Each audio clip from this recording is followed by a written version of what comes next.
This tests their own discipline as well. We firmly believe that democratic reform, economic growth, and lasting stability are best addressed through an inclusive political process rather than through the imposition of restrictions. And we encourage the Ethiopian people as well to maintain patience, maintain support for your government through this change, through this transition, but also in pursuing this journey of democracy, which takes time and effort. Democracy is not easy. It takes a lot of work.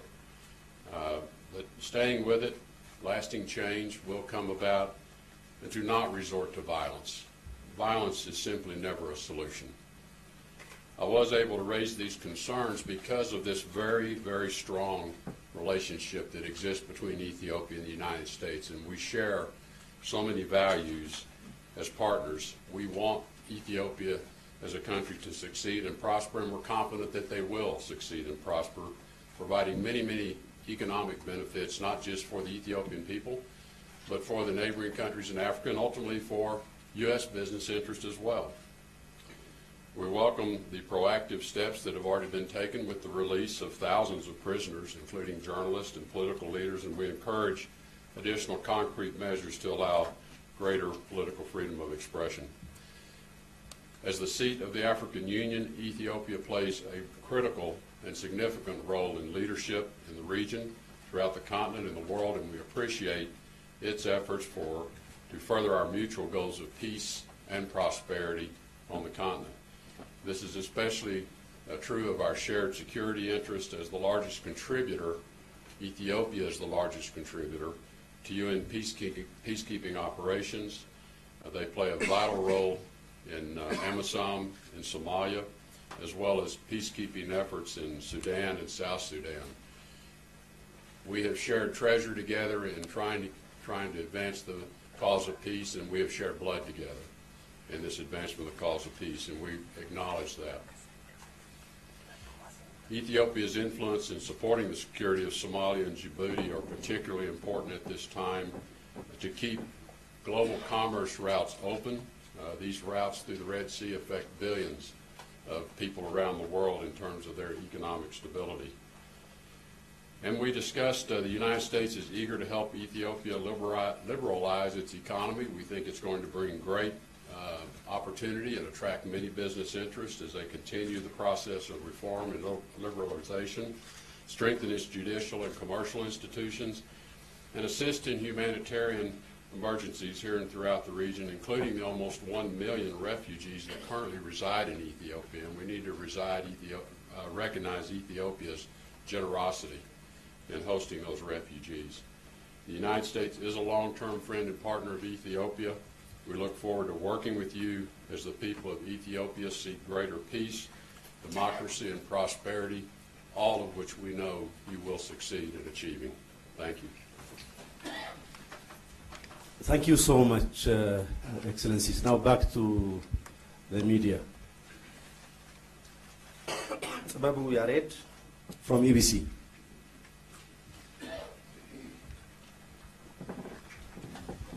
Thank you very much. Thank you very much. I'm Babu from EBC. My question goes to Your Excellency, Mr. Teresa. What is the purpose and, of course, the implication of your visit to Ethiopia at this particular time? Thank you. Well, as I indicated, this is a very, very long-standing relationship, more than 100 years. Ethiopia is a large population country. They are an important security partner in the areas that I've already touched upon. And we also see Ethiopia's journey towards democracy. I think 27 years now, which is a long time, but it's a young democracy. And as I indicated, democracies are challenging. It's not easy to take a country forward as a democracy. And so we're here also to support Ethiopia's journey towards democratic society and institutions. But importantly also to have an exchange on additional steps that could be taken. What else can the U.S. do to be supportive and helpful of Ethiopia's economic development? Ethiopia has a vibrant economy, but there's a lot of potential that is yet to be realized in Ethiopia's economy. And we think there are great opportunities for U.S. private sector engagement in supporting economic growth, creating jobs for these many millions of young people who are working hard, getting an education in school. Now they want to have their opportunity for a future themselves. And so we want to be a part of that and hope to be a part of that. So there are so many touch points where we share a common interest of security, stability for the region, which affects our security, but also affects global security, and then opportunities for economic prosperity. And that's the purpose of the trip, is for us to better understand how do we work together as partners to achieve what are really common aspirations.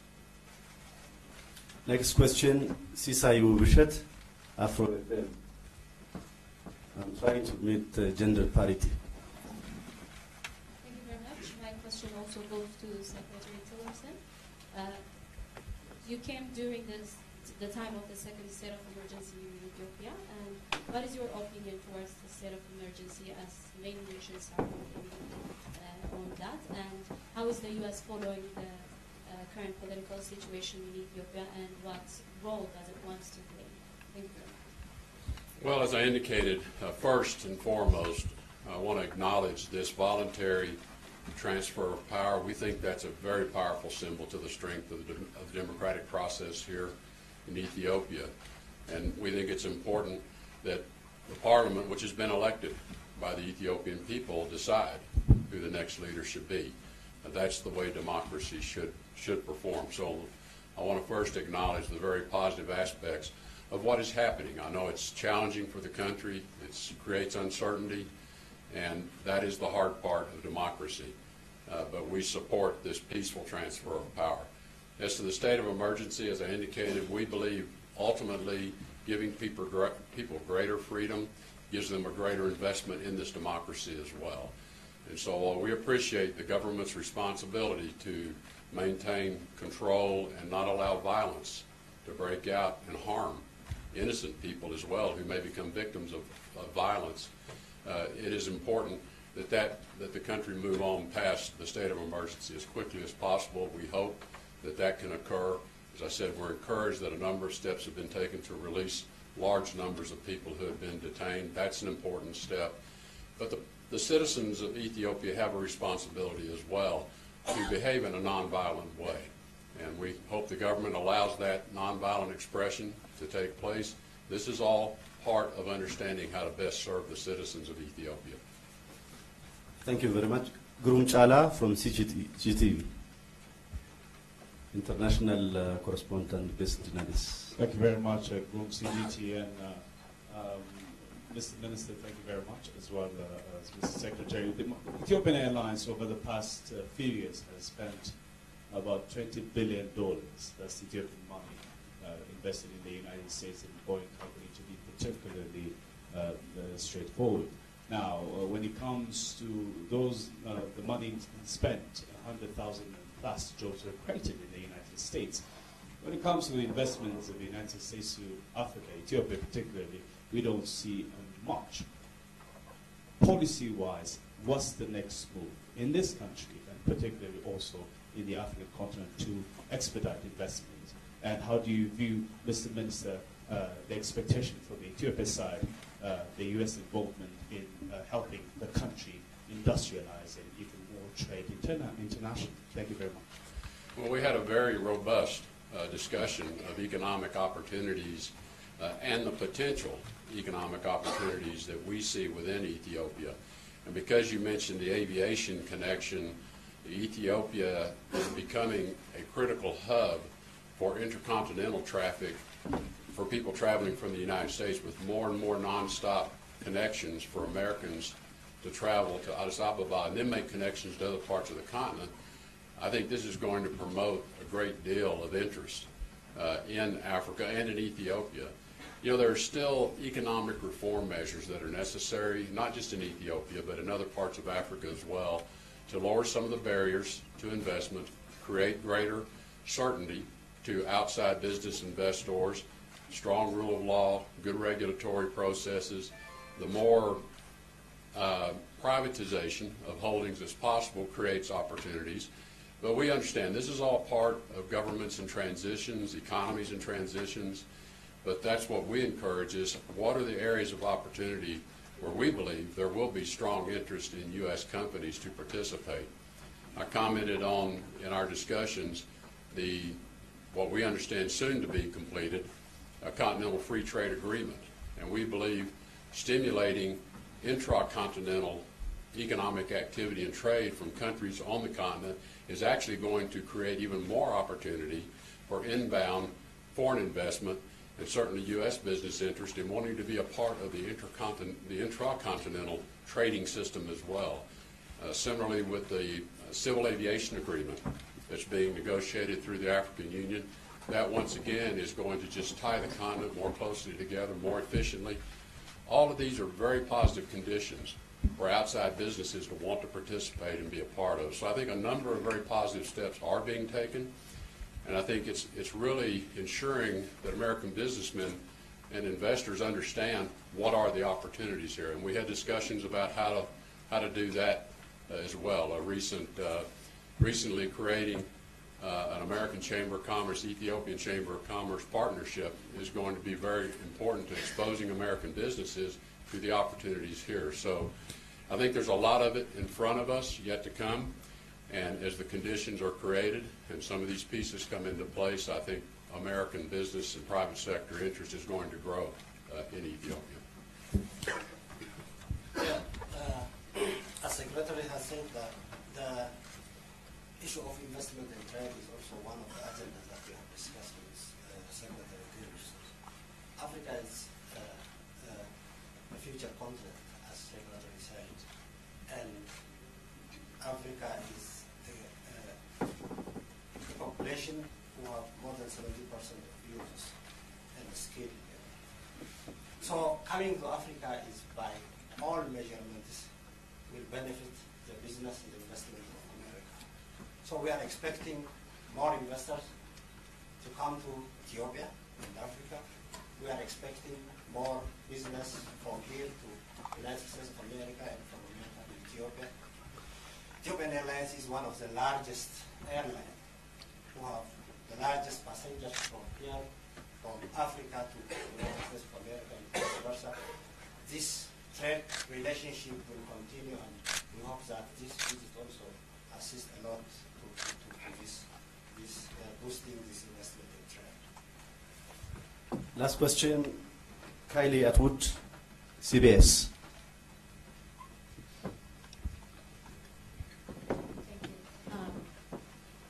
Secretary Tillerson, I want to pivot to North Korea for a moment here. South Korea now says that Kim Jong-un is willing to negotiate with the U.S. on abandoning his nuclear program. You said that you are listening to North Korea, and you said that the message from them will come very explicitly. Is this the message that you needed to hear? And are you worried that the South Koreans are overeager? Can the U.S. now commit to negotiations with North Korea? And I have to ask you one more question about Russia. Only one question. I got cut off last time. Can I ask one more? Thank you. Russian Foreign Minister Lavrov is said to be here in Ethiopia at the same time as you, and the Russian embassy says he's actually staying at this same hotel. He says there have been talks of you and he meeting. Do you plan to meet with him while you're here? And if not, what does that say about U.S. diplomacy? That you refuse an opportunity to meet face-to-face to express U.S. frustrations over Russia's continued military campaign in Syria. Thank you. I think there's 5 or 6 questions. I'm sorry, but we had to do it. First, with respect to North Korea, I think as President Trump has indicated, potentially positive signals coming from North Korea by way of their intra-Korean dialogue with South Korea. We maintain very, very close communication with President Moon of the Republic of Korea. They're keeping us well informed of their meetings, the content of those meetings and the nature of those meetings. And we're providing them input as well. In terms of direct talks with the United States, and you asked negotiations, and we're a long ways from negotiations. I think we just need to be very clear-eyed and realistic about it. I think the first step, and I've said this before, is to have talks, have some kind of talks about talks, because I don't know yet until we are able to meet ourselves face to face with representatives of North Korea, whether the conditions are right to even begin thinking about negotiations. And that's kind of the current state of play. With respect to my meeting, Foreign Minister Lavrov, I've lost track of how many meetings he and I had last year. So any notion of us rejecting diplomatic engagement is really silly. That's just silly. We have had extensive negotiations, contact, dialogue. We have strategic dialogues. We have a number of mechanisms by which we talk to one another. I was unaware Foreign Minister Lavrov was going to be here at the same time I was until a couple of days ago, and I'm unaware of any outreach to want to meet until I was on my way over here. My schedule's largely set, so if it doesn't work out here, he and I see each other